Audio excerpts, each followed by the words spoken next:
Bonjour, vous avez peut-être envie de rencontrer votre animal de pouvoir, mais vous ne savez pas comment faire. Moi, je vais vous proposer d'écouter cette vidéo pour découvrir comment vous pouvez faire. Je m'appelle Christelle Barbier, je suis géobiologue, bioénergéticienne et praticienne chamanique depuis 2007. Et toutes les semaines, je vous propose des vidéos pour être épanoui dans votre vie et dans votre lieu de vie.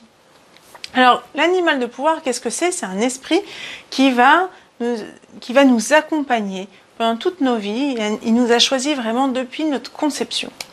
Et du coup, c'est lui qui va agir sur notre quotidien.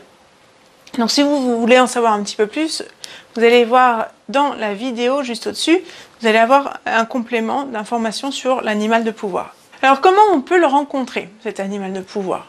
L'animal de pouvoir est plutôt lié donc à la tradition chamanique.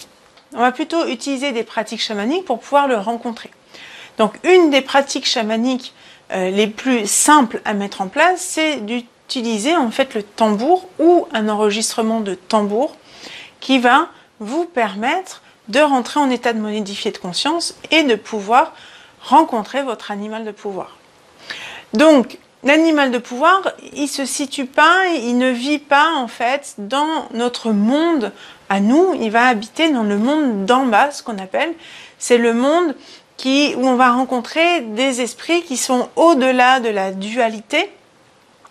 Et du coup, ils ont déjà fait plusieurs vies et ils ont décidé de nous aider dans notre quotidien et de pouvoir tout simplement nous aiguiller, nous aider, nous guider.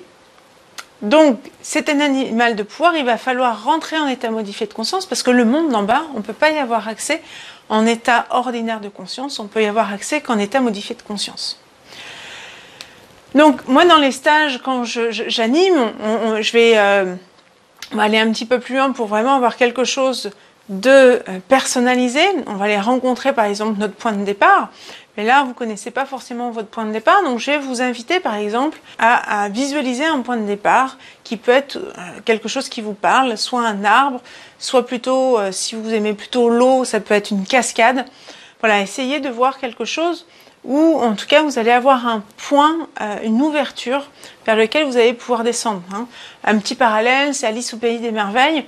Donc Alice au Pays des Merveilles, vous vous souvenez, elle tombe dans le terrier du petit lapin. Et donc, en fait, elle va rentrer dans un autre monde. Nous, on va faire un petit peu la même chose, mais on va pas avoir la méchante reine de Alice au Pays des Merveilles. Au contraire, on va avoir que des énergies sympathiques, puisqu'on est dans un monde non duel. Donc, il n'y a pas d'énergie négative. Donc, ce qui est hyper important, en tout cas, c'est de bien descendre. Donc, ce que je vous propose, c'est d'utiliser en fait l'enregistrement de tambour que vous pouvez trouver juste ici pour rentrer en état modifié de conscience et faire votre voyage.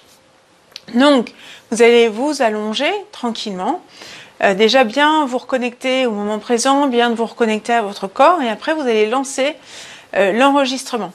Toujours avec cette intention, bien sûr, de rencontrer votre animal de pouvoir. Donc, vous allez aller au pied de votre arbre, ou à votre cascade, ou à votre source, et vous allez trouver un moyen pour descendre. Une fois du coup que vous avez descendu, vous allez aller dans le monde d'en bas. C'est pas parce que c'est le monde d'en bas que c'est forcément quelque chose de cavernicole, vous allez voir. Et vous allez demander à rencontrer votre animal de pouvoir. Alors, comment vous allez savoir si c'est lui? Vous pouvez tout simplement lui poser la question, est-ce que c'est toi mon animal de pouvoir? Des fois, vous allez voir, c'est peut-être un animal... tout de suite, quand vous allez le rencontrer, vous allez avoir un peu comme un coup de foudre. Vous savez que c'est lui, donc là, vous n'avez pas besoin de vous poser la question. Des fois, c'est peut-être un peu moins flagrant, donc, mais vous allez revoir plusieurs fois en fait ce même animal au cours de votre voyage. Donc, quand c'est comme ça, souvent c'est lui en fait votre animal de pouvoir. Il faut aussi très bien demander en fait à un animal que vous rencontrez, si c'est pas lui votre animal de pouvoir, de vous emmener vers votre animal de pouvoir.